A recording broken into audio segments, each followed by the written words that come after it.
പാണക്കാട്ട് വഹാബികൾ ഉണ്ടായിരുന്നില്ല. ഇപ്പോൾ പാണക്കാട്ട് തങ്ങന്മാരെ കൂട്ടത്തിലും വഹാബികൾ കയറിക്കൂടി. ഏതൊരാൾക്കെതിരെയാണോ സമസ്ത ഉണ്ടാക്കിയത് അയാളുടെ ജീവചരിത്രം പാണക്കാട്ട് തങ്ങൾ പ്രകാശനം ചെയ്യാന്ന് പറഞ്ഞാൽ ഇതിനേക്കാൾ വലിയ ദുരന്തം എന്താണ് സമസ്തക്കാരാ ഉള്ളത്? നിനക്ക് എന്തഭിമാനം 100-ാം വാർഷികം നടത്താം? ഇത്ര അധോഗതി 980 വരെ ഉണ്ടായിട്ടില്ല. ഇതിനപ്പുറം പറഞ്ഞാൽ നമ്മൾ തമ്മിൽ തെറ്റും.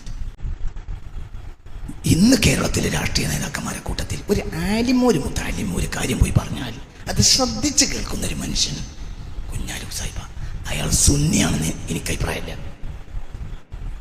അത് വേറെ വിഷയം. മുസ്ലിം രാഷ്ട്രീയ നേതൃത്വത്തിൽ ഒരു സുന്നി പോലും, സുന്നി എന്ന് ഉറപ്പിച്ച് പറയാവുന്ന ഒരു സുന്നി മുസ്ലിം രാഷ്ട്രീയ നേതൃത്വത്തിൽ ഇപ്പോൾ ഇല്ല. അവസാനത്തെ സുന്നി നേതാവ് ഹൈദർ അലി ശിഹാബ് തങ്ങളായിരുന്നു. റബ്ബന ആതിന ഫിദ്ദുനിയ ഹസന വഫിൽ ആഖിറതി ഹസനതൻ വഖിന അദാബ